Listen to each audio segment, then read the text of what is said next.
আপনার মতো এত হ্যান্ডসাম ছেলে আমি কখনো দেখিনি ভাইয়া। প্লিজ একসেপ্ট করে নিন। আই লাভ ইউ না। এই মেয়ে, কে তুমি জানো কাকে কি বলছো? আপনি চুপ করেন মিয়া। আপনার বন্ধুর সাথে কথা বলছি না? বাই দ্য ওয়ে, ওনার নাম যেন কি? কাব্য ওর নাম। ও মাই হ্যান্ডসাম কাব্য জানো, আমায় নিজের গার্লফ্রেন্ড বানিয়ে নাও। সব পাবে ফ্রিতে। ডেইলি ভিটামিন প্লাস চাউমিনটা তুমি খাওয়ালেও হবে। এমন সুন্দরী আর কোথাও পাবে না তো। জাস্ট লুক অ্যাট মি কাব্য। বলতে না বলতেই সামনে থেকে পুরুষালী এক শক্ত হাতের থাপ্পড় এসে পড়ল মিহুর ঘালে। থাপ্পড়টা আর কেউই নয়, স্বয়ং কাব্যই মেরেছে। হা হয়ে দাঁড়িয়ে রয়েছে মিহু। কি হয়ে গেল এটা? এটা তো কল্পনাতেও ছিল না তার। এবার বলো মেয়ে, কি যেন বলছিলে? মিহু গালে হাত দিয়ে গোল গোল চোখ করে তাকিয়ে রইল কাব্যের দিকে। কি এটা, বোম নাকি? কি হলো বলো, কি যেন বলছিলে? Look at me, now look at you. কলেজের ওয়াশরুমে আয়না আছে, গিয়ে নিজের ধপধপা ফর্সা সুন্দর গালটা একটু দেখো গিয়ে। তা কি নাম? মেহুল। পুরো নাম বলো। মেহেরজান রায়াত মেহুল। আর আমি কে? কাব্য। কাব্য তর্জনী আঙ্গুল মেহুর দিকে উঁচিয়ে বলল। হুম, কাব্য ভাইয়া কে আমি? কাব্য ভাইয়া। এখন চোখের সামনে থেকে ভাগো। কাব্যের বলতে দেরি মেহুর ছুটতে যেতে দেরি হলো না। কি আর, আজকে মেয়েটাকে চড় মেরে দিলি? ঠিক করে তো বোঝাতে পারতিস। ফাজিল মেয়েগুলোকে এভাবে শাস্তি দিতে হয়। সিগারেট দে দ্রুত। এদিকে দূর থেকে মিহুর বন্ধু মহল সবটাই দেখেছে। মিহু এসে পৌঁছাতেই অট্ট হাসিতে ফেটে পড়ল সবাই। তা দেখে মেহুর রাগে দাঁত কিরমির করতে লাগলো। এই শয়তানের দল, হাসছিস কেন তোরা? মিহুর কথা শুনে হাসতে হাসতে গড়াগড়ি খাওয়ার মতো অবস্থা বন্ধু মহলেই সবার। এদের মধ্যে রিফা তো হাসতে হাসতে মাটিতেই বসে পড়ল। ওরে মেহু রে, তোর গালটা তো টকটকে টমেটোর মতো হয়ে গেছে। রিফার কথায় টিটকিরি মেরে আরেকজন বলল। আরে না না রিফু, কি যে বলিস না। আরে আমাদের মিহু তো ব্লাস করেছে রে। ছেলেটারা কিস দিয়েছে তাই না মিহু? মিহুর বুঝতে অসুবিধা হলো না এরা দুজন তাকে নিয়ে মজা করছে। চোখ ছোট ছোট করে বলল। খুব বাড়াবাড়ি হয়ে যাচ্ছে কিন্তু এবার। ওই ছেলে কে, কি যেন নাম? হো, কাব্য। কাব্যর বাচ্চাকে তো ছাড়বো না আমি। বেটায় আমায় থাপ্পড় মেরেছে। দ্য গ্রেট মেহুলকে। দেখ বেটা আমি কি করি তোর। এত ভাব নিচ্ছিস যে ওনার কথা জানিস কিছু? কি জানবো? আরে ওটাই আমাদের কলেজের সিনিয়র আর প্রিন্সিপালের একমাত্র ছেলে। তাসুর কথা শুনে মেহুর ব্রুজোরা কুঁচকে গেল। এতক্ষণের কণ্ঠেশ্বর একটু নিচু হয়ে এলো। প্রিন্সিপাল স্যারের ছেলে? How is it possible? Rifa এসে মেহুর পিঠে একটা চাপড় মেরে বলল। এইটাই পসিবল। আমাদের প্রিন্সিপাল স্যারের মতো ভদ্র সভ্য হাসি খুশি মানুষের ঘরেই জন্ম নিয়েছে এমন এক রকচটা ছেলে। কলেজে আসার পর থেকে তো হাজার নারীর ক্রাশ, তবে কাউকেই পাত্তা দেয় না। আর তোকে তো আজ টমেটোর মতো। এই একদম খেপাতে আসবি না বলে রাখলাম। সে হোক প্রিন্সিপালের ছেলে, আমি আজকের থাপ্পড়ের প্রতিশোধ নেবই নেব। মিলিয়ে নিস। বলে আর দাঁড়ালো না মিহু। গালে হাত বুলাতে বুলাতে ক্লাসের দিকে রওনা দিল। আর রিফা তাসু হাসতে হাসতে শেষ। কি দিনকাল পড়লো ভাই! জুনিয়র মেয়ে এসে এইভাবে বাঘের মতো আমাদের কাব্যকে প্রপোজ করার সাহস পায়। আহ, সাক্ষাৎ বাঘিনী। তো কাব্য, কেমন লাগলো বল? কেমন লাগলো মানে? তুলন চেয়ার টেনে আরেকটু সামনে এগিয়ে বসলো। পাশে উৎসুক দৃষ্টিতে তাকিয়ে আছে তাদের আরেক বন্ধু শয়নও। মানে কি, তুই না বললি একটা স্ট্রং মেয়ে দেখলেই বিয়ে করবি? তোর ওই মেয়েকে স্ট্রং মনে হলো? মানেটা কি? দেখলি না কেমন উড়ে এসে তোকে মুখের উপর প্রপোজ করে বসলো? একদম সাহসের রানী। কাব্য সিগারেটের টান দিয়ে বাঁকা হাসলো। গম্ভীর কণ্ঠে বলল। এই স্ট্রং, ওই স্ট্রং নয় রে পাগলা, দেখিসনি কেমন চিকনা রোগা মেয়ে। কাব্যের কথার ধরন দেখে তুলনার শয়ন হাঁ করে তাকিয়ে রইল। কাব্য এসব বলছে কিন্তু কি করে? ভাই এনি চান্স তুই কি বিয়ে করার জন্য কোনো হট আইটেম খুঁজছিস? কাব্য কিছু বলল না, শুধু বাঁকা ঠোঁটে হালকা হেসে সিগারেটে লম্বা টান দিল। চেয়ারের পিছনে হেলান দিয়ে চোখ বুঝতেই চোখের পাতায় ভেসে উঠল তখনকার কথা। ওই একটি বাক্য, আমায় নিজের গার্লফ্রেন্ড বানিয়ে নাও। চোখ খুলল কাব্য, মিনমিন স্বরে উচ্চারণ করলো একটি নাম। মেহুল, মেহেরজান রায়াত মেহুল। হুম। অনেক লুকোচুরি করে পা টিপে টিপে নিজের রুমের দিকে যাওয়ার সময়ই পেছন থেকে মেহুর ডাক পড়ল। দাঁড়াও ওখানেই। ব্যাস থেমে গেল মেহু। আজ আবার একটা কাণ্ড ঘটবে। এই মহিলাকে মেহু আজও পারল না নিজের মায়ের জায়গাটা দিতে। কি করে পারবে? সাইরা বেগম যে মেহুর মায়ের মতো নির্মল নয়। মহিলার কামকতা যে অতি উচ্চ পর্যায়ে। মেহু চোখ বন্ধ করে তপ্ত নিঃশ্বাস ফেলল। বাবা কবে আসবে? কবে মেহু একটু শান্তিতে শ্বাস ফেলতে পারবে? আদৌ কি আর কখনো ফিরবে বাবা? হুট করে হারিয়ে না গেলে কি এমন ক্ষতি হতো? পিছন ফিরে নিজের সৎ মায়ের দিকে তাকালো মেহু। পাশেই বুকে দুহাত ভাঁজ করে দাঁড়িয়ে আছে মেহুর সৎ বোন তারিফাও। আমায় বলে গিয়েছিলি তুই?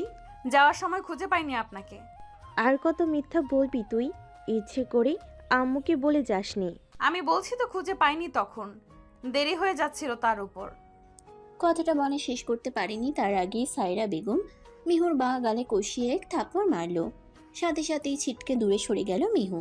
গালে হাত দিয়ে কঠিন চোখে তাকালো সায়রা বেগমের দিকে, কিন্তু কিছুই বলল না। সে নীরবে দৃষ্টিপাত করে শুনতে লাগলো সায়রা বেগমের অজস্র গালি।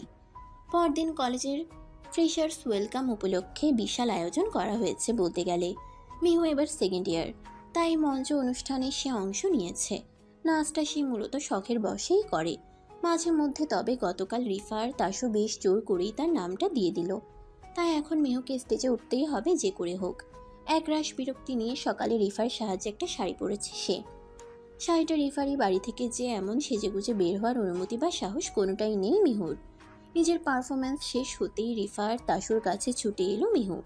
চৈত্রের গরমে শরীর বেয়ে তপ্ত ঘাম পড়ছে বেশ। খোলা মাঠে রোদের দুতিয়ান তেজ যেন আরো ঝলসে দিচ্ছে তাদেরকে।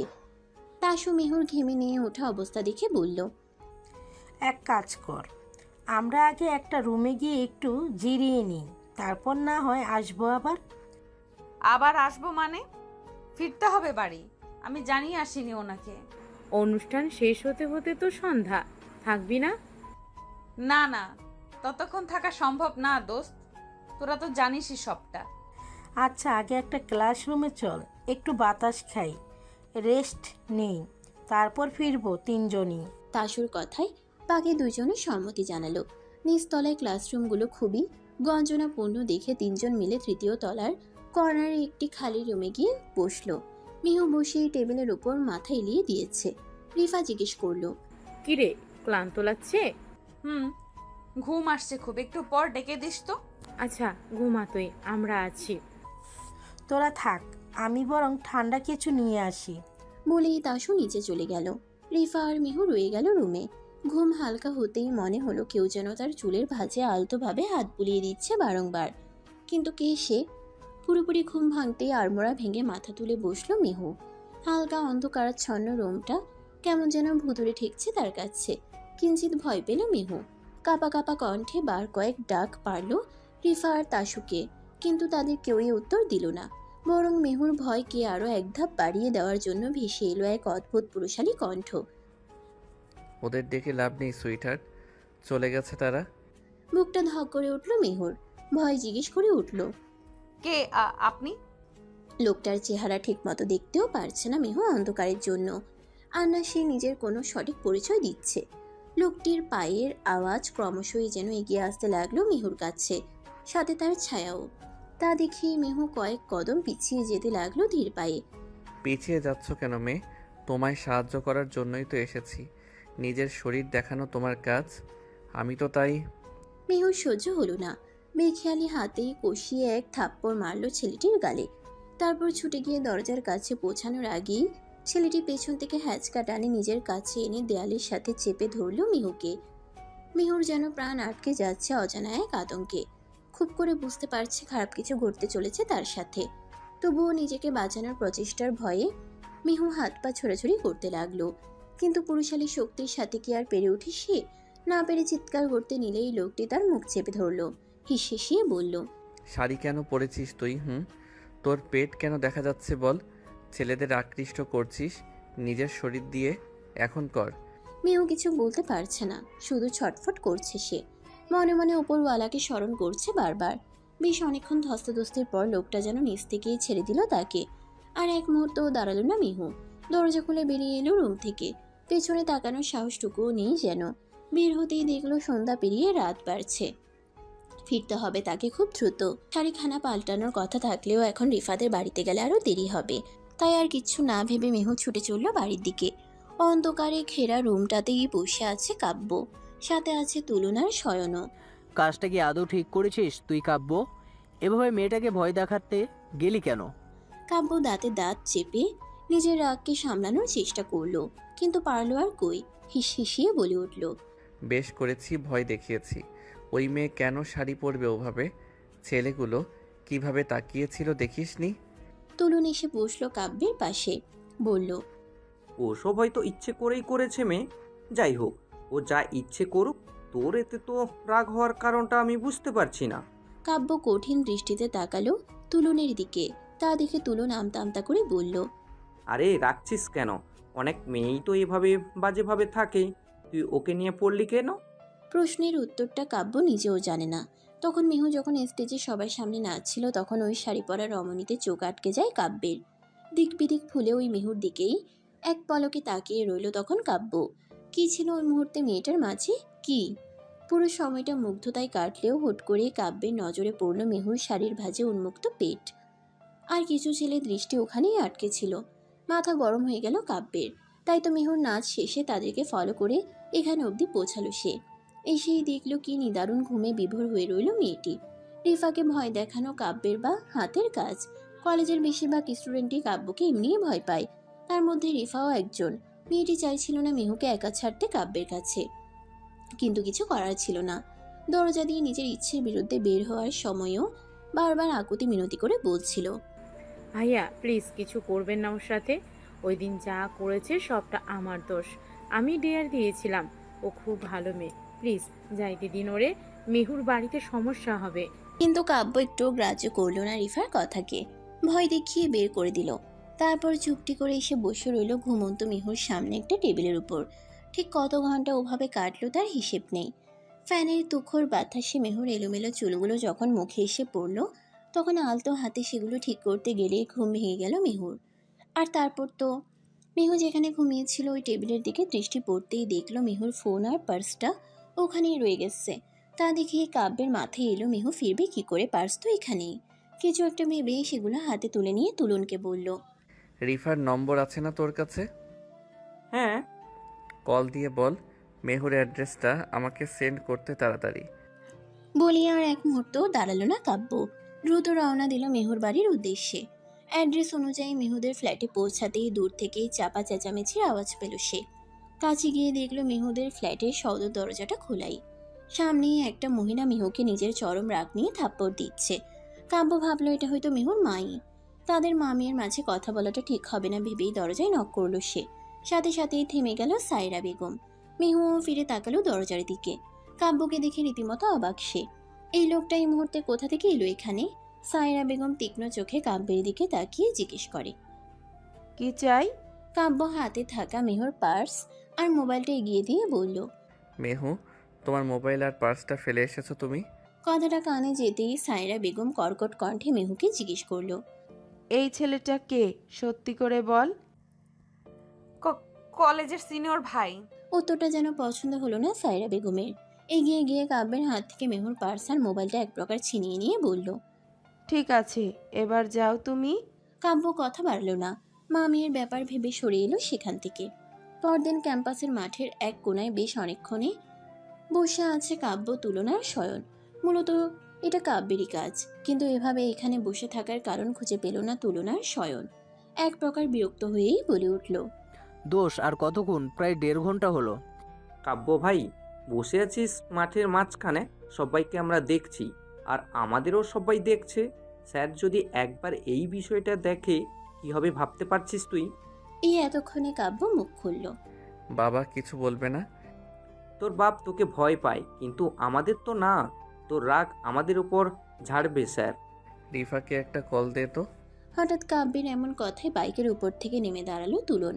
সন্দেহী দৃষ্টিতে বলল, তোর কাহিনী কি বলতো? রিফা মেয়েটার পিছনে লেগেছিস দেখছি কাল থেকেই। ওর কিন্তু বয়ফ্রেন্ড আছে কাব্য, একদম ভেজাল করবি না। কাব্য যেন পাত্তাই দিল না তুলনের কথায়। আবার বলল, তুই কল দিবি? এই নিয়ে 4 বার কল দেওয়া হয়ে গিয়েছে, রিসিভ করছে না, দেখছিস তো। তোরা কল দিবি কি না? কাব্যের একটু কঠিন কথার ধরন দেখে তুলন আবারও পঞ্চমবারের মতো কল দিল রিফার নম্বরে, কিন্তু প্রতিবারের মতো এবারও সে রিসিভ করলো না। কাব্য বেশ বিরক্ত হলো বলতে গেলে। দেখলি তো, শালা, তোরা ওই আরেকটা মেয়ের নম্বর নিলি না কেন? তাসু নাকি মেয়ে হুঁ? ওই যে রিফার ফ্রেন্ড আরেকটা।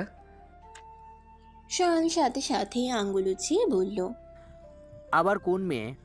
তাসুর দিকে নজর দিবি না, আমি অনেক কষ্টে পটানোর চেষ্টায় আছি। কাব্য চোখ ছোট ছোট করে তাকালো শয়নের দিকে। শয়ন তব জিজ্ঞেস করলো। নম্বর আছে? শয়ন তবদা খেয়ে আঙ্গুল নামিয়ে নাকচ করে বলল, আছে, কিন্তু দিব না তোকে। আমাকে দেওয়া লাগবে না, তুই নিজেই কল দে ওকে। শয়ন মুখ ভোতা করে চোখ উল্টিয়ে তাকিয়ে রইল কাব্যের দিকে। তখনই তুলন দূরে আঙ্গুল ইশারা করে বলল। ওই তো ওরা দুজন। তুলনের কথা শুনে কাব্য তড়িঘড়ি করে তাকালো সেদিকে। রিফা আর তাসু মাত্রই ক্লাস শেষ করে বের হচ্ছিল, তা দেখে কাব্য বলল। ওদের নিয়ে আয় তো। তুলে নিয়ে আসবো। কাব্য কোনা চোখে তাকিয়ে বলল। ডেকে নিয়ে আয়। শয়ন গিয়ে ডেকে আনলো তাসু আর রিফাকে। গতকাল কাব্যের করা কাজের কথা মনে পড়তেই দুজনের ভয় হচ্ছে। বারবার ঢোক গিলে গলা ভিজিয়ে নিচ্ছে দুজনই। রিফা ভয়ে ভয়ে বলে উঠল। আমরা তো কিছু করিনি ভাইয়া, আপনি যা বলেছেন, যেভাবে বলেছেন আমরা সেভাবেই কাউকে কিছু না বলে চলে গিয়েছি কালকে। সত্যি বলছি, মেহুকেও কিছু বলিনি। আরেকজন কোথায়? সত্যি বলছি ভাইয়া, আর কেউ নেই আমাদের সাথে, কাউকে কিছু বলিনি। কাব্য বিরক্ত হলো ভ্রুকুচকে বলল। মেহুল কোথায়? ওহো, মেহুর কথা বলছিলেন ভাইয়া? ও তো আসেনি আজকে। আসেনি মানে? কেন আসেনি? তা তো জানি না ভাইয়া, কল দিয়েছিলাম ওর ফোন বন্ধ, হয়তো বাসায় কিছু হয়েছে তাই। মুখ কুচকে বলল। কাব্য আর বলল না কিছু, কিছু একটা ভাবতে লাগলো নিজ মনেই। তারপরে হঠাৎ করে বাইকে উঠে বসে স্টার্ট দিতে যাবে, তখনই একটু দূর থেকে তাকে থামতে বলল তার বাবা, মানে কলেজের প্রিন্সিপাল জনাব আজিজ আহমেদ। কাব্য দাঁড়া একটু। কাব্য তাকালো বাবার দিকে। আজিজ দ্রুত এসে বলল। কোথায় যাচ্ছিস? গার্লফ্রেন্ডের বাড়ি। কেন? দেখা করতে। আর কেন? আচ্ছা, আগে আমায় একটু হসপিটালে ড্রপ করে দে তো দ্রুত, আমার গাড়িটার সমস্যা হচ্ছে, ঠিক করতে দেরি হবে জানালো। কাব্য চোখে সানগ্লাসটা লাগাতে লাগাতে বলল। আমার এখন ডেটে যাওয়াটা জরুরি, তুমি পরে যেও হসপিটাল। আরে রোগী হসপিটালে একা, আমার যাওয়ার দরকার সেখানে। কে রোগী? আমার বন্ধুর মেয়ে। বড় হয়েছে? তো ও কি সারা জীবন ছোট থাকবে? আমার সাথে বিয়ে দেবে ওর? তাহলে যাব। ওকে তোর পছন্দ হবে না? কেন? ও ভালো মেয়ে তাই। বিয়ে না দিলে যাব না, বাদ। বলে কাব্য গাড়ি ঘোরাতে লাগলেই আজিজ বিরক্ত হয়ে বাধা দিয়ে বলল। আরে মেয়েটা আগে বেঁচে তো উঠুক, তারপর বিয়ে করিস। তো আমার ডেট? আমায় একটু কষ্ট করে হসপিটালের সামনে নামিয়ে দে, তারপর তুই ডেটে যাস। জানি না কোন মেয়ের আবার সর্বনাশ করতে নেমেছিস হতচ্ছাড়া। বলতে বলতে কাব্যের বাইকের পিছনে উঠে বসলো আজিজ। কাব্য কিছু না বলে শো করে বাইক টান দিল। এদিকে এতক্ষণ বাপ বেটার কথার ধরন শুনে হাঁ হয়ে রইল রিফা আর তাসু। মুখটা বন্ধ করে নাও আপা, এইটা স্বাভাবিক। 15 মিনিটও লাগেনি হসপিটালে পৌঁছতে, অথচ রাস্তাটা ছিল প্রায় 1 ঘন্টার। কাব্য যেভাবে বাইক চালিয়েছে কিছু মুহূর্তের জন্য আজিজ তো বলতে গেলে দোয়াদুরুদ পড়তে শুরু করে দিয়েছিল। বাইক থামাতেই আজিজ যখন নেমে দাঁড়ালো, তখন এতক্ষণের অবস্থার কারণে মাথা চক্কর দিয়ে উঠল তার। কাব্য চলে যেতে নিয়েও বিরক্ত হয়ে থেমে যায়। মুখ কুচকে বলল। ও বাবা, আমার মাথাটা ঘোরাচ্ছে রে। বমি করবে? আসলেই ভর্তি করানো লাগবে নাকি বলো? আমার দেরি হচ্ছে, তাড়াতাড়ি ভর্তি করিয়ে যাব তোমায়। হতচ্ছাড়া, তোর আমাকে ভর্তি করানো লাগবে না, রোগীর কেবিন পর্যন্ত পৌঁছে দে, এতেই হবে। কাব্য নেমে চোখের সানগ্লাসটা খুলে গলায় ঝুলিয়ে নিতে নিতে জিজ্ঞেস করলো। কত নম্বর রুম? শুনে আর অপেক্ষা করলো না কাব্য। হুট করেই নিজের বাবাকে 2 হাতে আলকে পাচা কোলে তুলে নিল সে। আর এমন কাণ্ড দেখে দবদা খেয়ে গেল আশেপাশে সকলে, এমনকি আজিজ নিজেও। সাথে চেঁচামেচি তো আছেই। কি শুরু করলি তুই হতচ্ছাড়া? আমায় নামা। আরে আমার একটা মান সম্মান আছে তো নাকি? আরে ও রোমানা, কই তুমি? দেখো তোমার কোলাঙ্গার ছেলে কি শুরু করেছে। কি শুনে কার কথা? কাব্য একদম স্বাভাবিকভাবেই বাপকে কোলে নিয়ে 331 নং কেবিনের সামনে পৌঁছে বলল। বাবা, তুমি এত ওজন কেন? আজিজ হাঁ হয়ে তাকিয়ে রইল কাব্যের দিকে। এগিয়ে ছেলে তৈরি করলো সে। তার উত্তরের অপেক্ষা না করে কাব্য স্বাভাবিকভাবেই চোখ ঘুরিয়ে বেডের দিকে তাকাতেই থমকে গেল। পরিচিত একটি মুখ আবিষ্কার করে, যে অবিশ্বাস্য চাহনিতে তাকিয়ে রইল সেই দিকে। কোলে থাকা নিজের বাবাকে পাশের ডিভানে এক প্রকার ছুঁড়ে ফেলে দিয়ে দ্রুত কদমে এগিয়ে গেল বিছানায় লেপ্টে থাকা মেয়েটির দিকে। উদ্বিগ্ন হয়ে নিজের দু হাতের আঁচলে আগলে নিল ঘুমন্ত মেয়েটির গাল দুটি। মেহুল, কি হলো তোমার? তুমি হসপিটালে কেন? পেছন থেকে আজিজ নিজের ছেলের এমন কাণ্ড দেখে বলতে নিল। তুই চিনিস ওকে? সাথে সাথেই কাব্য বিরক্ত হয়ে বলল, বিরক্ত করো না তো বাবা, যাও গিয়ে নিজের বন্ধুর মেয়েকে খুঁজে নাও, কোথায় আছে। আরে ওই তো আমার বন্ধুর মেয়ে, মেহুমা। কাব্য এবার আজিজের দিকে তাকালো, তারপর আবার লক্ষ্য করলো মেহুর দিকে। মেয়েটা ঘুমিয়ে আছে নিষ্প্রভ হয়ে, বাম গালে কারোর হাতের 5 আঙ্গুলের ছাপ স্পষ্ট, এমনকি গলায়ও কালছে দাগ। কাব্য আলতো হাতে ছুঁয়ে দিল মেহুর ক্ষতে। কেমন যেন করছে ছেলেটা। উঠে এসে আজিজের মুখোমুখি দাঁড়িয়ে জিজ্ঞেস করলো, মেহুল এখানে কেন? কি হয়েছে ওর? আজিজ কিছু বলার আগেই কেবিনে এসে দাঁড়ালো মেহুদের বাড়ির কাজের খালা রমিলা। তিনি বিনীত হয়ে আজিজের দিকে তাকিয়ে বলল, মাইয়াটা জ্বরে কাতরাতেছিল স্যার, আপনি ফোন করে না কইলে খালায় তো কোনো মতেই আনবার দিত না হাসপাতালে। তুমি আমাকে না জানালে যে কি হতো? ডক্টর কি বললো? আইতাছি, আপনারাই কইব কইল। একটু পর ডক্টর এসে মাত্র হাত মেলাতে নিল আজিজের সাথে। তখনই কাব্য ডক্টরের হাতখানা চেপে ধরে মেহুর কাছে এনে বলল, ওর কি হয়েছে বলুন। ডাক্তার প্রথমে স্বাভাবিকভাবেই নিল কাব্যকে। হাত বাড়িয়ে মেহুর জ্বর চেক করতে যাবে, তখনই কাব্য দ্রুত ডাক্তারের হাত সরিয়ে দিয়ে ধমকে উঠল, হেই, ছুবেন না ওকে। আরে জ্বর আছে কিনা দেখতে দিন। কথাটা শুনেই কাব্য দ্রুত নিজের হাত টেকালো মেহুর কপালে, গালে, গলায়। তারপর আবার সোজা হয়ে দাঁড়িয়ে ডক্টরকে বলল, আছে জ্বর। কতটুক সেটা দেখতে দিন। বলেই আবার ডাক্তার মেহুর কপালে হাত ছোঁয়াতে যাবে, তার আগে আবার কাব্য তার হাত সরিয়ে দিল। থার্মোমিটার দিয়ে মাপুন। ডাক্তার ভ্রুকুচকে বিরক্ত হয়ে একবার আজিজের দিকে তাকালো। তা দেখে আজিজ না চাইতেও হালকা হেসে বলল, আমার ছেলে এটা, কাব্য। ডাক্তার কিছু না বলে একবার কাব্যের দিকে তাকিয়ে থার্মোমিটার দিয়ে মেহুর জ্বর মেপে নিল। জ্বর তো এখনো কমেনি তেমন। কাল রাইতে মেহু মামুনির খালায় অনেক মারছে, গলাও চাপ দিলে ধরছিল। মেহুর মা নেই ছোট থেকেই, ওর সৎ মা এমন করেছে। ওর বাবা আর আমি ছোট থেকে বন্ধু। যতদিন ওর বাবা ছিল ততদিন মেয়েটা একটু হলেও শান্তিতে ছিল, কিন্তু কয়েক বছর আগে হঠাৎ কোনো কারণ ছাড়াই ওর বাবা হারিয়ে যায়। এরপর থেকে আর ফেরেনি, আর তখন থেকেই মেহু মায়ের জীবন বিপদ নেমে এসে। কাব্য চোখ বন্ধ করে নিল খিচে। নিজের প্রতি চরম আফসোস হচ্ছে আজ তার। কাল মেহুদের বাড়িতে যাওয়ার পর সে যদি ঘুণাক করেও টের পেত মেহুর এই অবস্থা হবে, তাহলে তখনই মেহুকে নিজের সাথে করে নিয়ে আসতো সে। শরীরের আঘাত তো রয়েছেই, কিন্তু তার সাথে ও কিছু একটা নিয়ে খুব ভয়ে আছে, একটা ট্রমা। ঘুমের মধ্যেই কোনো ভয়ঙ্কর ঘটনার কারণে বারবার হাইপারও হয়ে উঠতেছে সে। ভয় থেকেও এরকম জ্বর হতে পারে। কাব্য ভ্রুকুচকে তাকালো মেহুর দিকে। কাল পর্যন্ত তো মেয়েটা ঠিকই ছিল, একদমই হাসি খুশি। এর মধ্যে আবার কোন বিষয় নিয়ে ট্রমাটাইজ সে ভেবে পেল না কাব্য। প্রায় 2 ঘন্টার মতো কাব্য মেহুর পাশেই বসে আছে, সাথে আজিজও। তিনি বসে বসে তার উগ্র পন্থা ছেলের কাণ্ড দেখছে। এই ছেলে হুট করেই এত শান্ত হয়ে গেল কেন? এক জায়গায় বসে আছে মেয়েটার দিকে তাকিয়ে, কোনো নড়চড় নেই। তুই ওকে কবে থেকে চিনিস? কিভাবে চিনিস ওকে? পরশু থেকে। ও আমার গার্লফ্রেন্ড।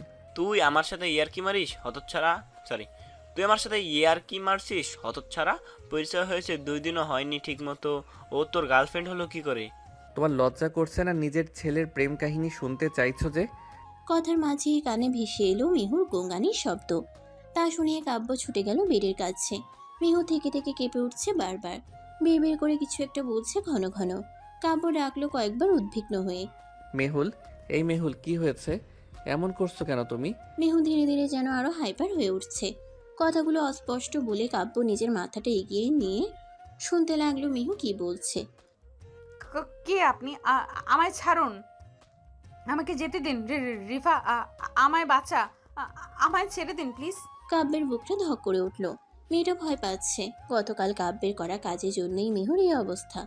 নিজের প্রতি চরম বিরক্ত হলো কাব্য। মেহুকে তো স্ট্রং ভেবেই গতকাল ওভাবে ঢোক গিলল কাব্য। ঝুঁকে গিয়ে মেহুকে নিজের 2 বাহু ডোরে আবদ্ধ করে নিল। মেহুর মাথাটা নিজের বুকের সাথে চেপে ধরে মাথায় হাত বুলিয়ে দিতে লাগলো সে। কিচ্ছু হয়নি মেহুল, তুমি শান্ত হও প্লিজ, সব ঠিক আছে, শান্ত হও তুমি। ভয়ে মেহু নিজের অজান্তেই কাব্যের শার্টের হাতা খামচে ধরল। থরথর করে কাঁপতে লাগলো মেয়েটি। বেশ অনেক সময় পর মেহু শান্ত হলো। চোখ খুলেই নিজের সামনে দেখতে পেল আজিজকে। তাকে শান্ত হতে দেখে আজিজ এগিয়ে এলো তার কাছে, জিজ্ঞেস করলো, মেহু মা ঠিক আছিস তুই? আজিজের কথা শুনে কাব্য মেহুকে আস্তে করে নিজের বুক থেকে উঠালো। জ্বর কমেনি তেমন। মেয়েটা ঢুলু ঢুলু চোখে তাকিয়ে শুধু দেখছে আশেপাশের পরিস্থিতি। কাব্যের বাহুডোরে নিজেকে দেখেই ভ্রুজোড়া কুঁচকে ফেলল সে। আপনি? কাব্য কেমন করে যেন তাকালো মেহুর নেতিয়ে পড়া মুখটার দিকে। কি হলো তার কে জানে, হুট করেই মেহুর বাম গালে ফুলে টসটসে হয়ে থাকা ভ্রূণের উপর নিজের ঠোঁট ছোঁয়ালো কাব্য।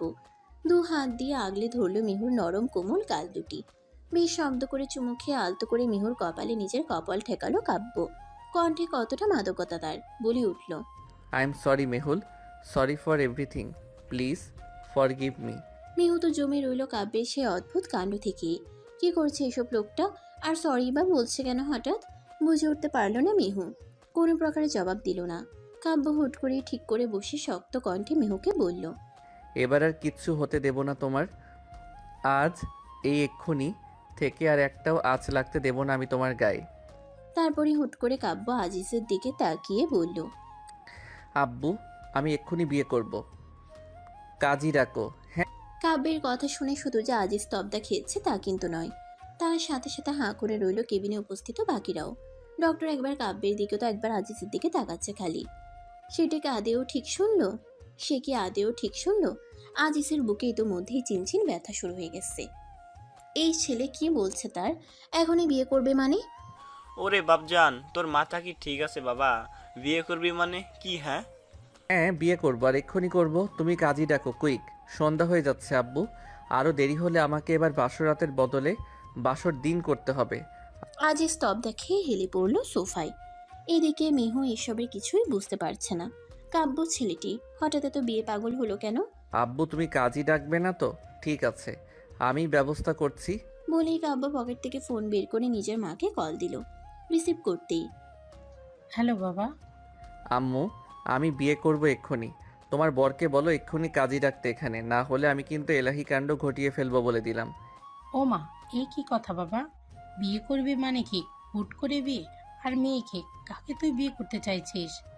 কথাটা শুনে কাব্য একবার বেডে হাঁ করে বসে থাকা মেহুর দিকে তাকালো, তারপর বলল, ও নিয়ে ভেবো না তুমি আম্মু, মেয়ে একদম ভালো, আব্বুর বন্ধুর মেয়ে, সুন্দরীও বটে। তোমার যত্ন নিতে হেলামি করবে না। শুধু শরীরের যে অবস্থা তার, আমার যত্নটা ঠিক মতো নিতে পারবে কি না তাই সন্দেহ। মেহু চোখ গল গল করে তাকিয়ে আছে কাব্যের দিকে। একদিকে শরীর জ্বরে কাঁপছে, আরেকদিকে কাব্য আজিজ স্যারের বন্ধুর মেয়ে, মানে কাব্য কি কোনোভাবে মেহুকেই বিয়ে করবে বলছে? ভেবেই মেহু চেঁচিয়ে ওঠে, এই মেয়ে, আপনার মাথা ঠিক আছে? কি বলছেন এসব? আমি কেন আপনাকে বিয়ে করব? আহ! মেহু বলতে দেরি কাব্য দ্রুত ছুটে এসে নিজের তর্জনী আঙ্গুল ঠেকালো মেহুর ঠোঁটে। সাবধানী কণ্ঠে বলল, আস্তে মেহুল, এত জোরে কথা বলে না এখন। কবুল বলার সময় যদি গলা ভেঙে যায় তখন। মেহু যেন বাকশক্তি হারিয়ে ফেলছে কাব্যের কাণ্ডে। মেহুকে থামিয়ে কাব্য আবার তাকালো আজিজের দিকে। তুমি কাজী ডাকবে নাকি আমি আমার হবু বউকে নিয়ে পালাবো এখান থেকে? ব্যাস, এই কথাটা শুনেই মেহুর জানের পানি উড়ে গেল। দ্রুত তার সহিত খাট থেকে নেমে দৌড়ে পালাতে নিলেই হাতের স্যালাইনের নলটা ছিঁড়ে গেল। গল গল করে রক্ত ঝরতে লাগলো হাত থেকে। তবুও মেহু থামলো না, ছুটতে গিয়ে পালাতে লাগলো। কিন্তু দরজা অবধি যেতেই পেছন থেকে হ্যাচকা টান দিয়ে ধরে ফেললো তাকে কাব্য। বুঝতে পেরেই মেহু নিজেকে ছাড়ানোর জন্য ব্যস্ত হয়ে উঠল সে। চেঁচিয়ে বলতে নিল, ছাড়ুন আমার হাত, আমি আপনাকে বিয়ে করব না। কাব্যের মুখ থেকে একটি কথাও বের হচ্ছে না, শুধু শক্ত করে মেহুর হাতখানা চেপে ধরে রেখেছে সে। মেহুর শরীর কাঁপছে, জ্বরের কারণে শরীর প্রচণ্ড দুর্বল। নিজেকে ধরে রাখা দায়, তবুও আপ্রাণ চেষ্টা করে যাচ্ছে সে কোনো মতে এখান থেকে পালিয়ে যাওয়ার, কিন্তু পারছে আর কই। চেঁচামেচির মধ্যে দিয়ে কাব্যের মুখের দিকে তাকাতেই কেঁপে উঠল মেহু। কাব্যের চোয়ালদয় শক্ত হয়ে আছে, কপালের পাশের রগগুলো বেশ ফুলে উঠেছে। মেহু বেশ বুঝতে পারছে এই লোকটা যে রেগে গিয়েছে। চুপচাপ বিছানায় গিয়ে বসো তুমি। আমি আপনাকে বিয়ে করব না কখনোই। তোমাকে বিয়ে করতেই হবে। আপনাকে আমার বিয়ে করতে বয়ে গেছে। পাগল সাইকো লোক একটা, চেনে না জানে না কি তখন থেকে বিয়ে বিয়ে শুরু করেছেন। কাব্য চুপচাপ এক দৃষ্টিতে তাকিয়ে রইল মেহুর দিকে। হাতটাও ছাড়ছে না মেহুর। অবস্থা বেগতিক দেখে মেহুর মাথায় তৎক্ষণাৎ একটা শয়তানি বুদ্ধি কাজ করলো। আশেপাশে একটু নজর বুলিয়ে নিয়ে অবস্থা বুঝে নিল। তারপরে খুব চাতুরতার সহিত চোখ দুটো ধীরে ধীরে বন্ধ করে ঢুলে পড়ল।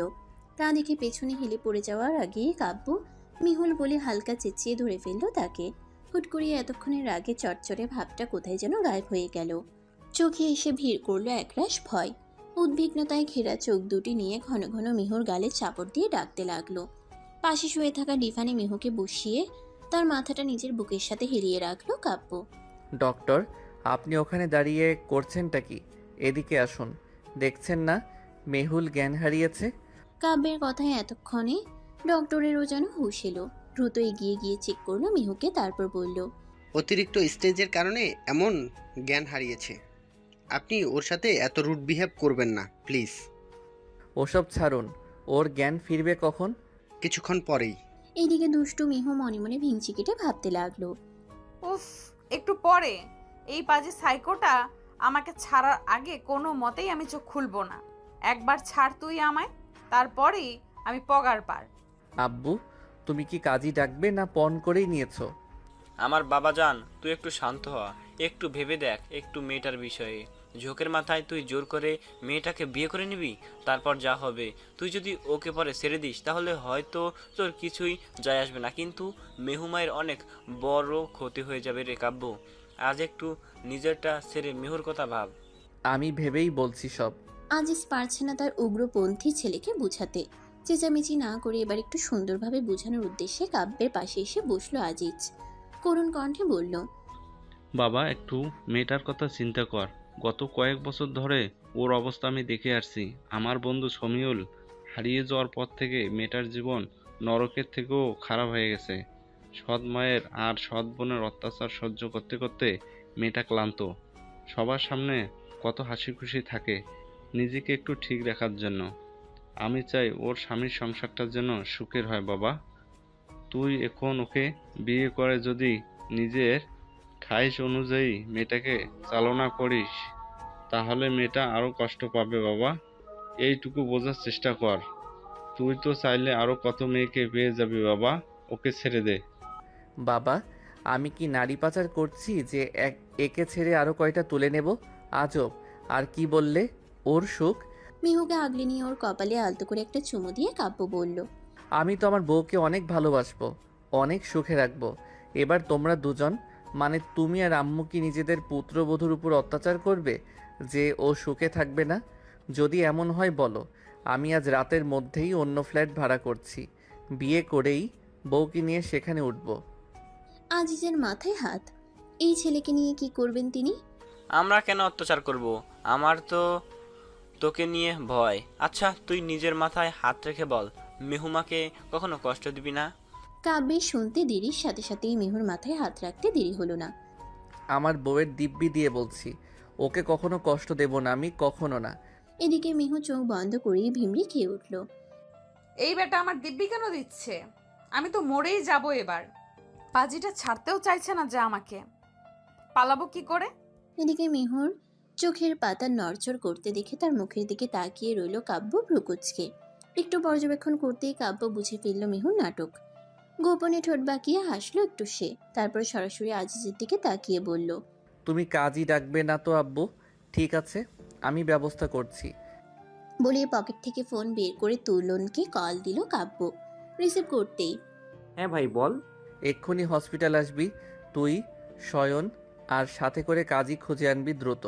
কাজী ছাড়া আসলে গলা আলাদা করে ফেলবো তোর, বলে রাখলাম আমি। কিন্তু হসপিটালে কাজী দিয়ে কি হবে? বিয়ে করব আমি, বউও এখানেই। তুই শুধু কাজী নিয়ে আয় তাড়াতাড়ি। কেটে দিল কল। তারপর অপেক্ষা করতে লাগলো তুলনার শয়ন আসার। কিন্তু চালাক কাব্য ওই এতক্ষণে এক মুহূর্তের জন্য ছাড়লো না মিহুকে। ঠিক আগের মতোই নিজের সাথে জড়িয়ে রাখলো। মিহুও নড়চড় করলো না একদম, মনে মনে ভাবলো, আসুক কাজী। আমার জ্ঞান না ফিরলে কাকে দিয়ে কবুল বলাবে দেখবো তো আমি। একদম চোখই খুলবো না আমি, দেখি কি করতে পারে এই লোকটা। প্রায় আধ ঘন্টার মধ্যেই তুলনার শয়ন কাজে নিয়ে হাজির। এদের এসব দেখে ডক্টর অলরেডি জ্ঞান হারিয়ে রোগীর বেডে শুয়ে আছে লম্বা হয়ে। সেদিকে তেমন কারোরই খেয়াল নেই বলতে গেলে। আজিজ মাথায় হাত দিয়ে বসিয়ে আছে তার ছেলের দিকে এক দৃষ্টিতে তাকিয়ে। কাজে এসেও হতবাক। মূলত হসপিটালে বিয়ে করাতে রাজি হয়নি বলে তুলনার শয়ন এক প্রকার তুলে নিয়ে এসেছে কাজীকে, এখনো ধরেই রেখেছে। তাদের এক কথা বিয়ে না করালে মুক্তি নেই। কাজী এসে আশপাশ তাকিয়ে মিনমিনিয়ে জিজ্ঞেস করলো, বর কই, কার বিয়ে হবে? সাথে সাথেই কাব্য এক হাত উঁচু করে বলল, এই যে বর, আর এই তো আমার বউ। আপনি শুরু করুন কাজী সাহেব। ওমা, মেয়ে তো ঘুমে। সময় হলে কবুল বললেই হলো তো নাকি কাজী সাহেব, আপনি শুরু করুন। আচ্ছা, তা তো দুপক্ষের সাক্ষী? কাব্য ডান পাশে আঙ্গুল তাক করে বলল। বরপক্ষের সাক্ষী বরের বাবা আজিজ আহমেদ। এরপর সামনে থাকা শয়নের দিকে আঙ্গুল তাক করে বলল, আর কনে পক্ষের সাক্ষী শয়ন হাসান। সম্পর্কে? সাথে সাথে শয়ন দাঁত কেলিয়ে বলে উঠল, কনের বান্ধবীর বর, হিহি।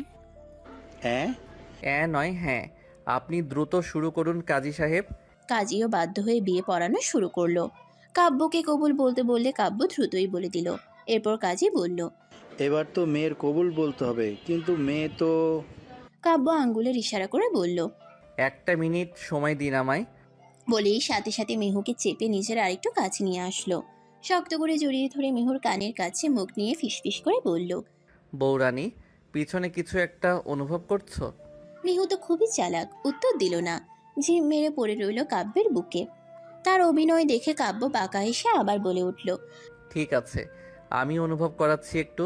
বলেই মেহুর কোমরের কাজটায় গোপনে নিজের এক হাতের দুটো আঙ্গুল ঠেকিয়ে ধরল। সাথে সাথেই কিঞ্চিত নড়ে উঠল মেহু। চোখ বন্ধ অবস্থাতেই ভ্রুজোড়া কুঁচকে নিল। কি এটা? বুঝতে পারছো কি আছে তোমার পিছনে? আমার অতি প্রিয় পিস্তলটা। ট্রিগার অলরেডি অন করা আছে মেহুল রানী, আর একটা চাপ দিলেই বুলেট সোজা তোমার পেটে। তো এই এক্ষুনি যদি তুমি 3 বার কবুল না বলো, তাহলে তোমার খেলা এখানে শেষ করে দিব আমি। বুঝতে পেরেছো? কাব্য স্পষ্ট অনুভব করছে মেহুর হার্টবিট এতক্ষণের তুলনায় দ্বিগুণ জোরে লাফাচ্ছে। ঘন ঘন শ্বাস নিচ্ছে মেয়েটা, ভয় পাচ্ছে। হ্যাঁ, এই ভয়টাই কাব্য চাই। মেহুর দিক থেকে কোনো উত্তর না পেয়ে কাব্য আবারও বলে উঠল, আরে চুপ করে থেকো না মেহুল, গত আধ ঘন্টা ধরেই তোমার নাটক দেখে আসছি আমি। অভিনয়ে তুমি একদম কাঁচা। কথাটা শুনে মেহুর আত্মার পানি উড়ে গেল যেন। কি করবে ভাবতে ভাবতে গুনগুন করে দোয়া দুরুদ পড়তে লাগলো মেয়েটা ভয়ে। লা ইলাহা ইল্লাল্লাহু। লা ইলাহা নয় মেহুল, অনলি কবুল বলতে হবে, শুধুই কবুল। আমি 3 পর্যন্ত গুনবো, এর মধ্যে যদি তুমি 3 কবুল না বলো তাহলে আমিও আমার কাজ করে ফেলবো। Let's start. 1 2। মেহু মরতে চায় না, জীবনটা তার ভীষণ প্রিয়, আর মৃত্যুকে ভয় পায় মেহু। তাই তো আর আগপিছ না ভেবে কাব্য 3 গুনার আগেই 3 বার কবুল বলে হাঁপাতে লাগলো মেয়েটা। ব্যাস, সাথে সাথেই মুখে হাসি ফুটে উঠল কাব্যের। এদিকে এতক্ষণ জ্ঞান হারিয়ে পড়ে থাকা মেহুর হঠাৎ এমন কবুল বলে ওঠার ধরন দেখে হা হয়ে রইল কাজী, আজিজ, তুলনার শয়নও। তাদের এভাবে হাঁ করে থাকতে দেখে কাব্য হালকা ধমকে সুরে বলল, এভাবে হা করে তাকিয়ে আছেন কেন? আলহামদুলিল্লাহ কে বলবে শুনি? কাব্যের ধমক খেয়ে 4 জনে একত্রে বলে উঠল, আলহামদুলিল্লাহ। মেহু উঠে বসে বুকে হাত দিয়ে ঘন ঘন শ্বাস ফেলতে লাগলো।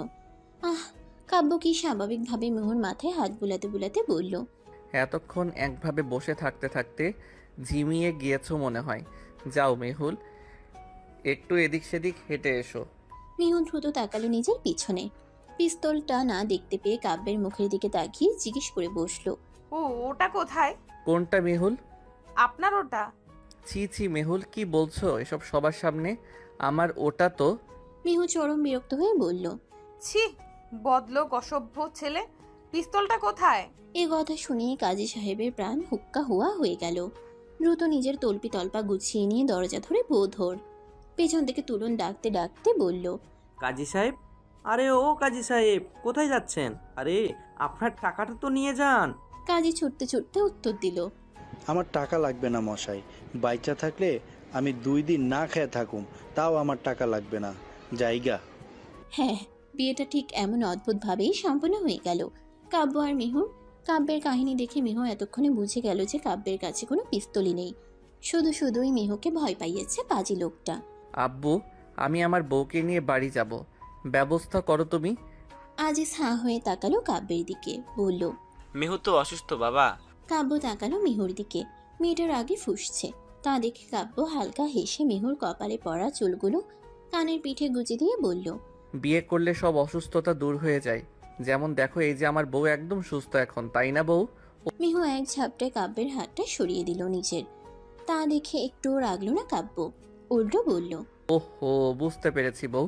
তুমি চাইছো প্রথমে তোমার সৎ মায়ের দোয়া নিতে, তাই তো? আচ্ছা, তাই হবে বউ। চলো আমরা দুজন মিলে গিয়ে তোমার বাড়ি থেকে দোয়া নিয়েই ফিরবো। বলতে দেরি কাব্যের উঠে দাঁড়িয়ে মিহুর হাত ধরে টানতে দেরি হলো না তার। মিহু বাধা দিতেই আবার কাব্য বলল, ও, তোমার হাঁটতে কষ্ট হচ্ছে? আচ্ছা চলো, বউকে তো কোলে নেওয়াই যায়। বলেই মিহুকে পাজা কোলে তুলে হাঁটা ধরলো কাব্য। পেছন থেকে তুলনার শয়ন হাততালি দিয়ে বলে উঠল, জিও ভাই জিও। আর আজিজ চেঁচিয়ে উঠল, হতচ্ছাড়া, মেয়েটাকে নামা, ও অসুস্থ। কে শুনে কার কথা? কাব্য তো চলেই গেল নিজের মতো। মিহুদের ফ্ল্যাটের সামনে এসে কলিং বেল চাপতেই দরজা খুলে দিল মিহুর সৎ বোন তারিফা। মিহুর পাশে কাব্যকে দেখেই মেয়েটি উচ্চস্বরে নিজের মাকে ডাকতে লাগলো, মা দেখো, মা এদিকে আসো একবার। দেখো মেহু গতকালের সেই ছেলেটাকে নিয়ে এসেছে। কথাখানা কানে যেতে দেরি। সায়রা বেগমের হাতে খুন্তি নিয়ে তেড়ে আসতে দেরি হলো না। হতচ্ছাড়ি বেয়াদব মেয়ে, এখন এই ছেলেকে নিয়ে এসেছিস আমাকে শায়েস্তা করার জন্য? আজ তোর হচ্ছে। বলতে বলতে মিহুর দিকে তেড়ে আসতে গেলেই মিহু ভয়ে কাব্যের পিছনে গিয়ে নিজেকে আড়াল করার চেষ্টা করলো। তার দিকে একবার তাকিয়ে কাব্য আবার সামনে তাকালো সায়রা বেগমের দিকে। মিহুকে মাত্রই আঘাত করতে নিল সায়রা বেগম, তখনই কাব্য তার হাতখানা ধরে ফেলল। রক্তলাল চোখ নিয়ে তাকালো সায়রা বেগমের দিকে। ঝাড়ি মেরে হাতখানা নামিয়ে দিয়ে চোখ বন্ধ করে নিজের রাগকে কন্ট্রোল করার চেষ্টা করলো। তারপর চোখ খুলে শান্ত কণ্ঠে বলল, এতদিন যা করেছেন, ভালো মন্দ যাই হোক, কেউ কখনো মেহুলের পাশে দাঁড়িয়ে কথা বলার মতো ছিল না। কিন্তু আজ থেকে ওর হাজবেন্ড ওর গায়ে একটা ফুলের টোকাও পড়তে দিবে না। কাব্যের কথা শুনে সায়রা আর তারিফা দুজনে ভ্রু কুঁচকে ফেলল। কি বলছে লোকটা? এই ছেলে কে তুমি, আর কি বলছো এসব? আমি মেহুর হাজবেন্ড কাব্য আহমেদ। কিছুক্ষণ আগে আমাদের বিয়ে হয়েছে। সায়রা অবাক হয়ে মেহুর দিকে তাকিয়ে রইল, বলল, এই মেয়ে, এসব কি শুনছি আমি? তুই কাকে বিয়ে করে আমার সামনে এসেছিস? আমাকে না বলে কি করলি এসব তুই? এসব কোনো প্রশ্নের উত্তরই মেহুল দিতে বাধ্য নয়। এসেছিলাম আপনার দোয়া নিতে, কিন্তু এখন মনে হচ্ছে আপনার মতো কুজ্জটি মহিলার দোয়া নেওয়ার চেয়ে না নিলেই উপরওয়ালা বেশি খুশি হবে। তো এসেছি যখন, দোয়া না হোক মেহুলের কিছু দরকারি জিনিস নিয়ে যাওয়াই যায়। বলে কাব্য মিহুর দিকে তাকিয়ে বলল, তোমার রুম কোনটা বউ? মিহু আঙ্গুল তাক করে কোনায় একটা রুমের দিকে ইশারা করলো। তা দেখে কাব্য মিহুর হাত ধরে রুমের দিকে এগিয়ে গেল সায়রাকে তোয়াক্কা না করেই।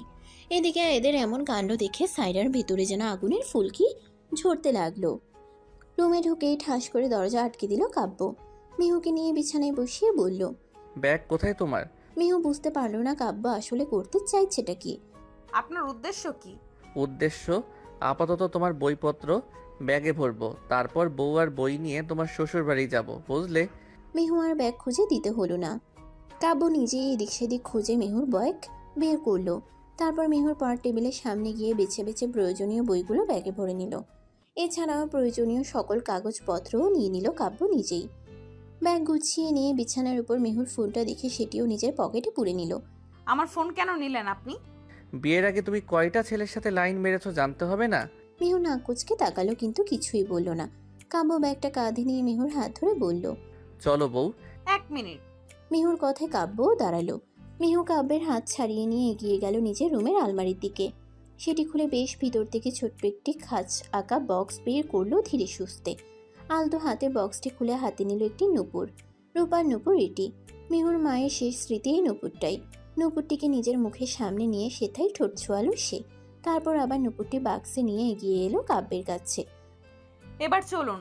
কাব্য আর কিছুই না বলেই মিহুকে নিয়ে সায়রার চোখের সামনে দিয়ে বেরিয়ে এলো সেখান থেকে। প্রায় আধ ঘন্টার পথ পেরিয়ে মিহুকে নিয়ে কাব্য পৌঁছালো তার নিজের বাড়ি। নিজের বলতে আজিজ আহমেদের বাড়ি। দরজা খুলে দিল রোমানা খানম নিজেই। মিহু হুট করে তাকে দেখে একটু অপ্রস্তুত হয়ে পড়ল। উনি কি আমায় নিজের বাড়ির পুত্রবধূ হিসেবে মেনে নেবে আদৌ, নাকি না? এইসব সাত পাঁচ ভাবতে ভাবতেই মিহু আস্তে করে সালাম করলো রোমানাকে। বৌমা রোমানের খুব পছন্দ হয়েছে। আজিজের মুখে মেহুর প্রশংসা এত এত শুনেছে যে মেহুকে পছন্দ না হওয়ার কোনো কারণই খুঁজে পেল না সে। মেহুকে নিজের বুকে জড়িয়ে ধরে আলতো স্বরে জিজ্ঞেস করলো, এখন শরীর কেমন আছে মেহুমা? ভালো আছি আন্টি। মিহুর উত্তর শুনে রোমানা খানম ভ্রুকুচকে তাকালো কাব্যের দিকে, জিজ্ঞেস করলো, কিরে তুই না বললি বিয়ে করেছিস? হ্যাঁ, বিয়ে না করলে বউ আনতাম ঘরে। রোমানা এবার মিহুর দিকে তাকিয়ে জিজ্ঞেস করলো, তুই শাশুড়িকে আন্টি ডাকছো কেন? আমাকে মা হিসেবে পছন্দ হয়নি বুঝি? মিহু দ্রুত দুদিকে মাথা নাড়ালো, বলে উঠল, এ মা, না না না, ছি ছি, পছন্দ হবে না কেন? আপনি তো ভালো। রোমানা হাসলো, বলল, আমায় ভয় পেও না মেয়ে, নিজের মায়ের মতোই ভাবতে পারো। মিহু মুচকি হেসে মাথা কাত করে সম্মতি জানালো। আম্মু, তোমার বৌমাকে জিজ্ঞেস করো তো আজকে বাসরটা করতে পারবে কিনা, আমার লজ্জা লাগছে বলতে। কাব্যের কথা শুনে মিহু চোখ বড় বড় করে কাশতে লাগলো। এই লোকটার কি মাথায় বুদ্ধি শুদ্ধি নেই? কার সামনে কি সব বলছে? একদম না। কি না?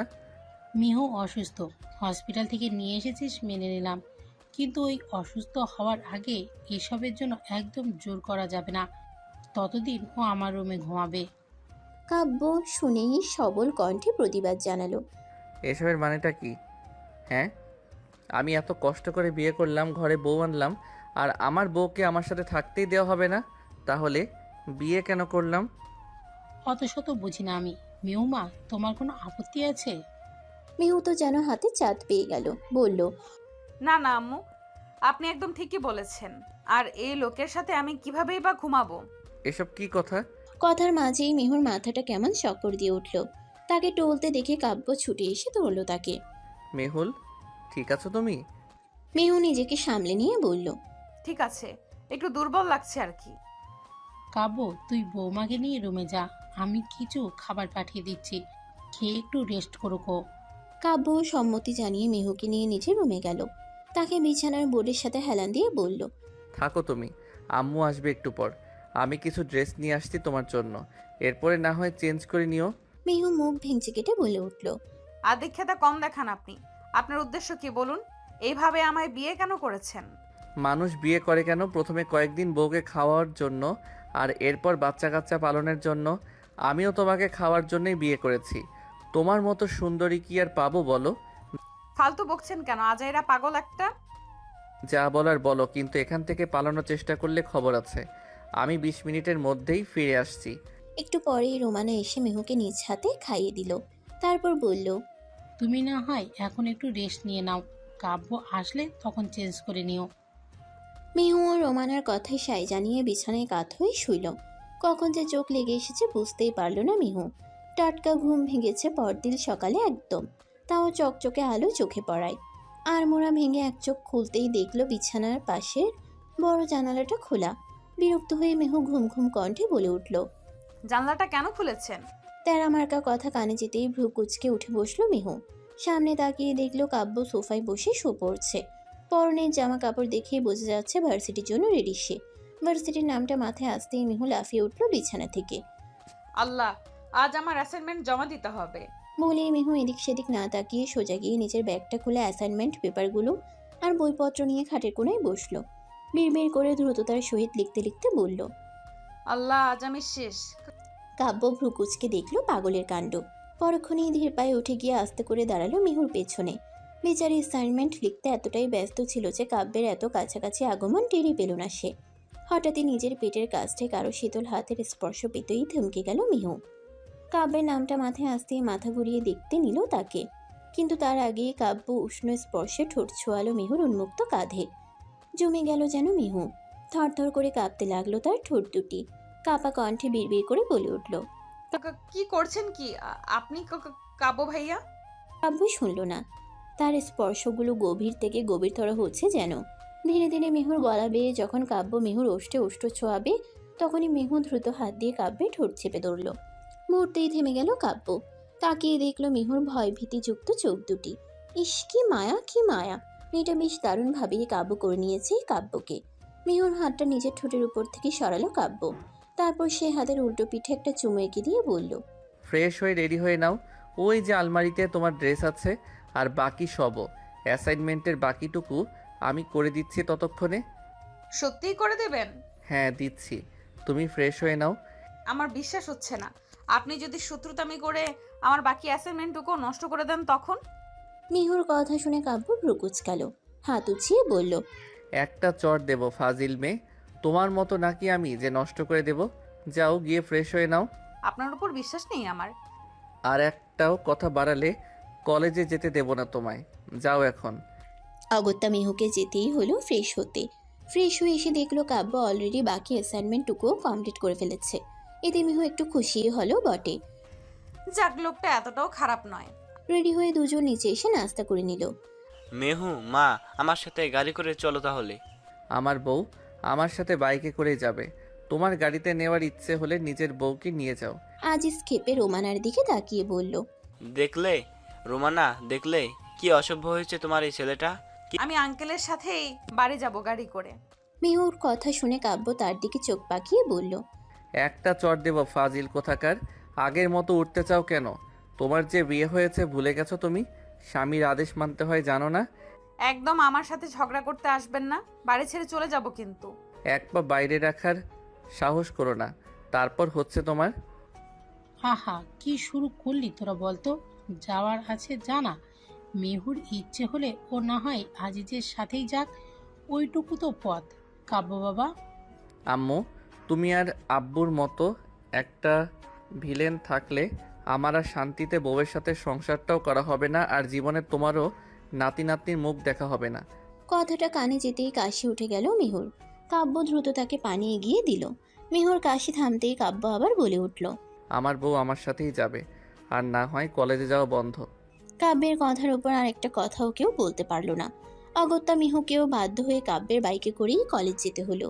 কলেজে পৌঁছানোর পর বাইক থেকে নেমে মেহু নিজের তর্জনী আঙ্গুল তুলে কাব্যকে বলল, শুনুন, এখানে কেউ যেন না জানে আমি আপনার বউ, বুঝলেন? কেন? এত শত বলতে পারবো না, জানলে কিন্তু ভালো হবে না, বলে দিলাম। কথার মাঝেই দূর থেকে রিফার কণ্ঠ শুনে সেদিকে তাকালো মিহু। তারপর কাব্যের সাথে আরেকটিও বাক্য বিনিময় না করে ছুটে চলে গেল রিফার তাসুর কাছে। পেছন থেকে কাব্য তাকিয়ে রইল তার সদ্য বিবাহিত বউটার দিকে। আপন মনেই হাসলো সে। তারপর তুলনার শয়নে আসতেই নিজের কাজে চলে গেল। 4টা ক্লাস শেষ মিহুর। 5ম ক্লাস চলমান। খিটখিটে স্যারের ক্লাসটা আসলেই মেহু, রিফার, তাসু সবসময় পেছনের দিকে চলে যায়। আজও তার ব্যতিক্রম হলো না। একদম শেষের দিকে টেবিলে বসে গল্প করছে 3জন মিলে। এই মিহু, বুঝলাম না আজ হঠাৎ তোর নতুন জামা কেন? ড্রেসটা তো সেই সুন্দর রে মিহু, কে কিনে দিয়েছে? মিহু সেই তখন থেকে এদের এসব কথায় বিরক্ত, তাই দাঁতে দাঁত চেপে বলল, আমার জামাই কিনে দিয়েছে হলো। তাসু আর রিফা হুহা করে চেপে হেসে উঠল। একটু পরেই তাসু বাইরের দিকে আঙ্গুল তাক করে বলল, ওই দেখ কাব্য ভাইয়া, আজ আবার কোনো মেয়ে তাকে পটানোর চেষ্টা করছে কে জানে। ইস, প্রিন্সিপালের ছেলেটা এত হ্যান্ডসাম না। আমার যদি বয়ফ্রেন্ড না থাকতো আমি এই ছেলের পিছনে লটকে পড়ে থাকতাম। রিফার কথা শুনে মেহুর ভ্রু কুচকে এলো। তার জামাই এর পেছনে লটকে পড়বে, মেহু দেবে? ভাবতে ভাবতে বাইরে তাকিয়ে দেখলো দূরে কাব্য দাঁড়িয়ে কোন একটা মেয়ের সাথে কথা বলছে। ব্যাপার কি? এই লোকটা এভাবে কোনো মেয়ের সাথে কথা বলছে আবার? নিশ্চয়ই ফ্লার্টিং করছে। ওয়েট মিস্টার কাব্য আহমেদ, আজ আপনার হচ্ছে। ঘরে বউ রেখে বাইরে এসব ফষ্টি নষ্টি বের করছে আপনার। নিজের মনে মনে এসব বলে মেহু দাঁড়িয়ে পড়ল। স্যার তাকাতে হালকা হাত উঁচু করে বলল, বের হব স্যার। শুনে স্যার ইশারায় তাকে যেতে বলল। মেহুকে বের হতে দেখে রিফার তাসুও তার সাথে সাথে বেরিয়ে গেল। মেহু দাঁতে দাঁত চেপে এগিয়ে যেতে লাগলো কাব্যের দিকে।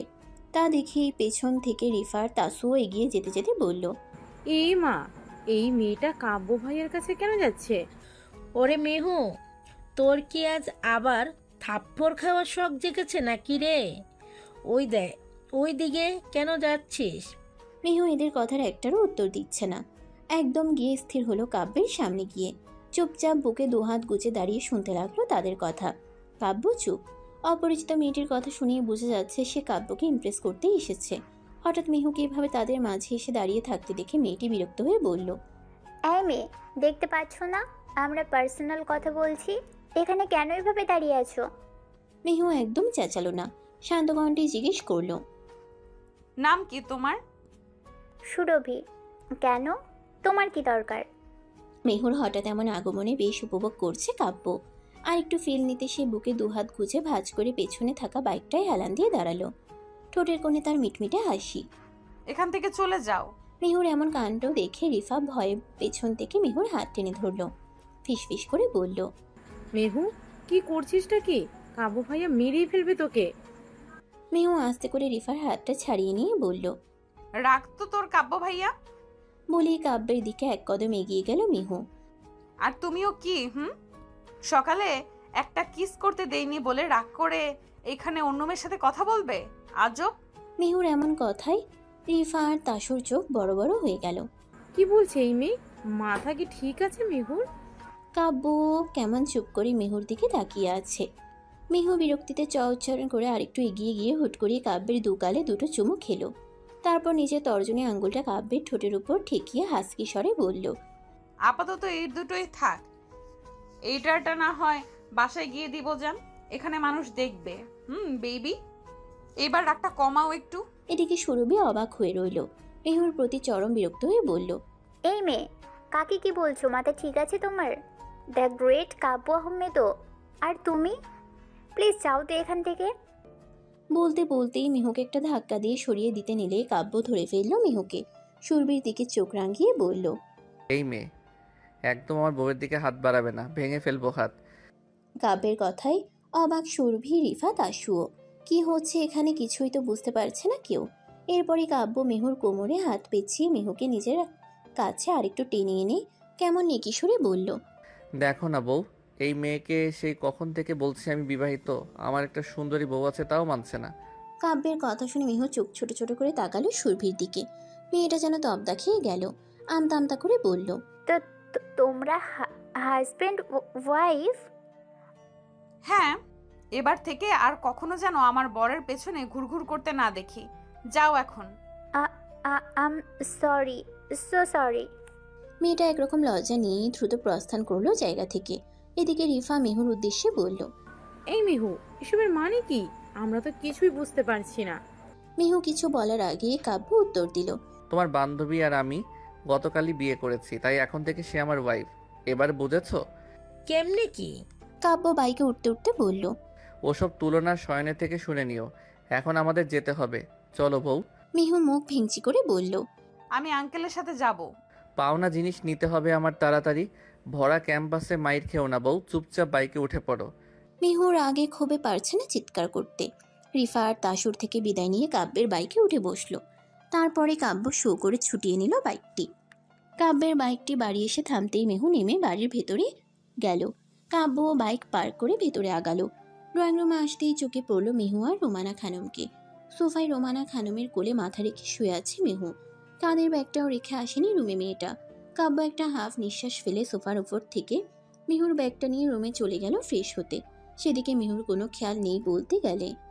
আপনার মতো যদি আমার মা বেঁচে থাকতো তাহলে তিনিও এভাবে আমার মাথায় বিলি কেটে দিত। কে রে মেয়ে, আমাকে কি তুই নিজের মা ভাবতে পারিস না? আপনি তো শাশুড়ি মা এখনো, মাত্র কাল এলাম, এখন একটু মা মা মনে হচ্ছে, কিন্তু আপনার ওই ছেলেকে তো আমার একটুও সহ্য হয় না। রোমানা হাসলো নীরবে।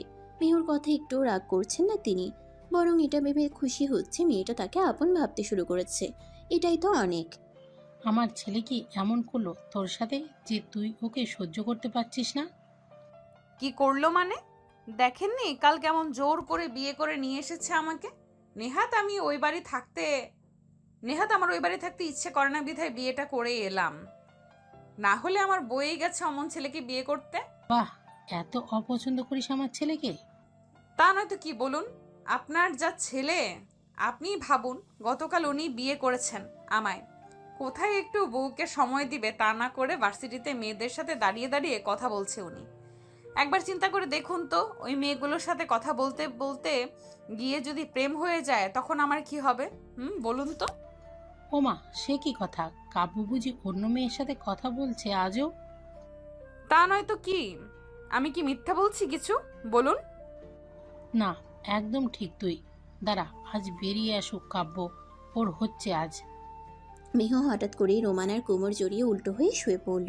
ঠোঁট উল্টে বলল, আচ্ছা আম্মু, আমি কি আদৌ আপনার ছেলের যোগ্য?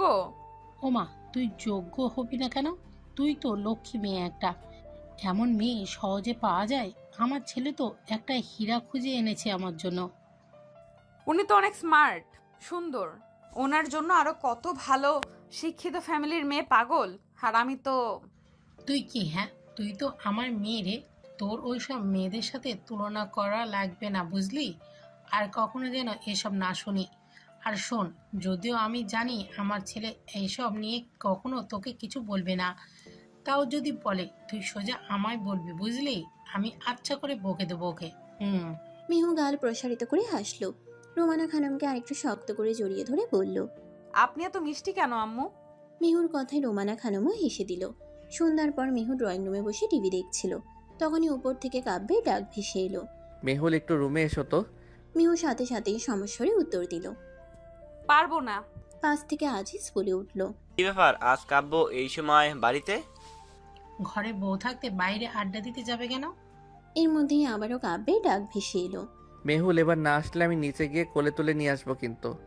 আর খেপাস না মা, যা গিয়ে দেখ কেন ডাকছে। অগত্যা বিরক্ত নিয়েও মিহুকে এগিয়ে যেতে হলো কাব্যের রুমে। রুমে ঢুকতেই দেখলো পুরো রুম অন্ধকারে ভরা। কাব্য কোথায়? মিহু অন্ধকারের মধ্যেই 2 কদম এগিয়ে গেল। কাব্যের রুমের সুইচ বোর্ড কোথায় সেটাও তো ঠিক মতো খেয়াল নেই মিহুর। হঠাৎ পেছন থেকে দরজা বন্ধ করার আওয়াজ পেতেই পিলে চমকে উঠল মিহুর। পেছন ঘুরে দেখলো ছায়ামূর্তি। এটা যে কাব্য তা বুঝতে দেরি হলো না মিহুর। এসব কি? ঘরটা এমন অন্ধকার করে রেখেছেন কেন? শাড়ি পরতে পারো? হ্যাঁ, কেন? ওয়াশরুমে শাড়ি রাখা আছে, সাথে পরে এসো। এই ভোর সন্ধ্যাবেলায় শাড়ি পরতে যাব কেন? আজব। বকবক কম করবে, রিকোয়েস্ট করছি, পরো প্লিজ। মিহু ফেলতে পারলো না কাব্যের কথা, তাই আর কিচ্ছুটি না বলে ওয়াশরুমের দিকে এগিয়ে গেল। ভেতরে যেতেই দেখলো একটি লালচে খয়েরি রঙের শাড়ি, সাথে ম্যাচিং করে ব্লাউজ। মিহু আর কিচ্ছু না ভেবে পরে নিল শাড়িটা। ওয়াশরুম থেকে বেরিয়ে আসতেই দেখলো পুরো ঘরটা মোমবাতির আলোয় আলোকিত। ফ্লোর ছুঁড়ে লাল রঙের হার্ট শেপের বেলুনের ছড়াছড়ি। মিহুকে বের হতে দেখে কাব্য এগিয়ে গিয়ে মিহুকে নিয়ে এসে ড্রেসিং টেবিলের সামনে বসালো। চুপ করে কিছুক্ষণ আয়নায় তাকিয়ে রইল মিহুর স্নিগ্ধ মুখটির দিকে। তারপর আস্তে করে পাশে থাকা একটি বক্স থেকে একটি ছোট্ট লকেট যুক্ত হার নিয়ে পরিয়ে দিল মিহুকে। তারপর 2টো সোনার বালা নিয়ে মিহুর 2 হাতে পরিয়ে দিতে দিতে বলল, হুট করে বিয়েটা করায় গতকাল আর এসবের ঝামেলা করিনি মেহুল, কিন্তু এই বালা জোড়া তোমার বিবাহ চিহ্ন। মিহু একবার হাতের দিকে তাকিয়ে বলল, এগুলো তো বেশ ভার আর মোটাও, সব সময় পরে থাকা। আমি এগুলো সামলাবো কি করে? এগুলো তোমার জিনিস মেহুল, তাই তোমাকে বুঝিয়ে দিলাম। সব সময় পড়তে হবে না, কিন্তু আমার বউ হয়ে সবার সামনে অবিবাহিতের মতো ঘুরবে এটাও হবে না। বলে একটা ছোট্ট বক্স খুলে একটা সোনার নাকফুল এগিয়ে দিয়ে বলল, এটা সবসময় নিজের কাছে রাখার চেষ্টা করবে। মিহু প্রতিউত্তর করল না। আয়না দিয়ে মুগ্ধ হয়ে তাকিয়ে রইল কাব্যের দিকে। এই লোকটার কত রূপ! প্রথম দিন দেখাতে এর আগে থাপ্পড় মেরে বসলো, তারপর এভাবে হুট করেই বিয়ে। আর এখন কত স্নিগ্ধ একটা লোক, কি মোলায়েম আচরণ। কাব্য ধীরে ধীরে মিহুকে আগলে ধরে তার কাঁধে থুতনি ঠেকিয়ে আয়নায় তাকালো। স্নিগ্ধ কণ্ঠে বলতে লাগলো, সেদিন যখন প্রথম তুমি ফ্রেন্ডদের থেকে ডেয়ার নিয়ে আমার সামনে এসে দাঁড়ালে, আমি অবাক হয়েছিলাম তোমার সাহস দেখে। স্বয়ং কাব্য আহমেদকে নাম ধরে ডেকে প্রপোজ করলে মেয়ে তুমি।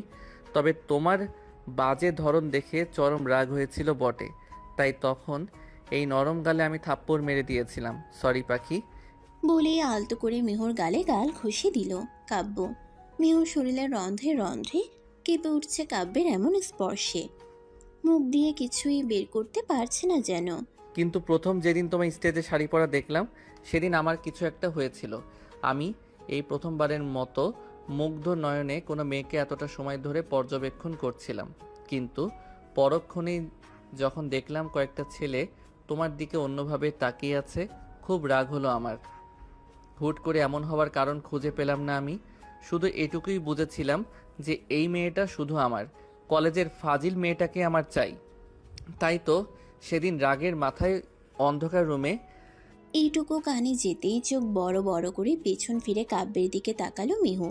তা দেখে কাব্য বলে উঠল, সেদিনের জন্য আমি খুবই সরি মেহুল। আমার জন্য তোমার লেট হওয়া, মার খাওয়া, ভয়ে যে জ্বর চলে আসবে এরকম তোমার জানতামও না, কিন্তু তার জন্য আমার আফসোস নেই। ওই রকম পরিস্থিতি না হলে হয়তো আমি তোমায় এত তাড়াতাড়ি পেতাম না নিজের বউ রূপে। রকিং চেয়ারটা ঘুরিয়ে এবার মিহুকে নিজের সামনাসামনি করলো কাব্য।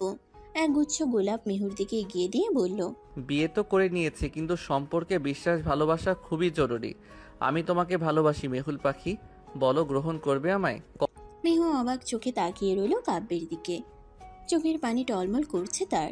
কাঁপা কাঁপা কণ্ঠে বলল, আমি একটু যত্ন চাই। কখনো কষ্ট দেবেন না তো আমায়? কখনো না। সব সময় এমন করে ভালোবাসবেন তো? বাসবো পাখি, তুমি আমার হয়ে থাকবে, কথা দাও আমায়। মিহু আলতো হাতে ফুলগুলি তুলে নিয়ে বলল। কথা দিলাম আপনার হয়েই কাটিয়ে দেব বাকিটা জীবন। কাব্য হাসলো, শক্ত করে ঝাপটে ধরল মিহুকে, কপালে আলতো করে চুমু এঁকে দিল নিজের অর্ধাঙ্গিনীর। আর এইভাবে একটি অনরম মলিন কাহিনীর শেষ থেকে এক নতুন সূচনা হলো আজ। সমাপ্তি। আবার দেখা হবে নতুন কোনো গল্পে। সে পর্যন্ত সবাই ভালো থাকবেন এবং সুস্থ থাকবেন।